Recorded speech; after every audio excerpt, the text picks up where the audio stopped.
ರಾಮೇಶ್ವರಕ್ಕೆ ಹೋದ್ರೂ ಶನೇಶ್ವರನ್ ಕಾಟ ತಪ್ಪಿಲ್ಲ ಅನ್ನೋ ಗಾದೆ ನಮ್ಮ ತಾಯಂದಿರಿಗಂತೂ ಪಕ್ಕಾ ಸೂಟ್ ಆಗುತ್ತೆ ಅಂತಾನೆ ಹೇಳ್ಬೋದು. Hi all welcome back to my mini vlog. ಇವತ್ತು ನಮ್ಮನೆಗೆ ಹೊಸ ಮೆಂಬರ್ ಆಡ್ ಆಗಿದ್ ಖುಷಿಗೆ ನಾವೆಲ್ಲರೂ ಫ್ಯಾಮಿಲಿ ಡಿನ್ನರ್ ಮಾಡೋಣ ಅಂತೇಳಿ ಸೆಲೆಕ್ಟ್ ಮಾಡಿದ ಪ್ಲೇಸ್ ಏನೇನೆ ಕನಕಪುರ ಮೇನ್ ರೋಡ್ ಅಲ್ಲಿ ಇರುವಂತಹ ಹೋಟೆಲ್ ನಾಟಿ ಎಂಪರರ್. ಇದಕ್ ಮುಂಚೆ ನಾನು ನಮ್ಮ ಮಾವ ಎಲ್ಲ ಇಲ್ಲಿ ಊಟ ಮಾಡಿದ್ವಿ, ತುಂಬಾನೇ ಚೆನ್ನಾಗಿತ್ತು ಅಂತೇಳಿ ಇವತ್ತು ಕೂಡ ನಾವು ಫ್ಯಾಮಿಲಿ ಡಿನ್ನರ್ಗೆ ಸೆಲೆಕ್ಟ್ ಮಾಡಿರೋ ಪ್ಲೇಸ್ ಬಂದ್ಬಿಟ್ಟಿದ್ದು.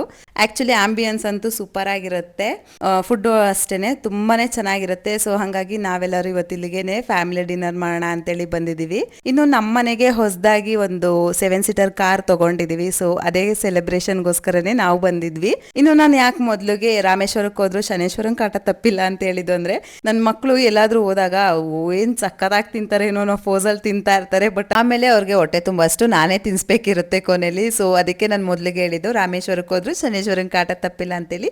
ಸೊ ಇದು ನಮ್ಮ ಮನೆ ಮಕ್ಳ ಕತೆ ಆಗಿದೆ.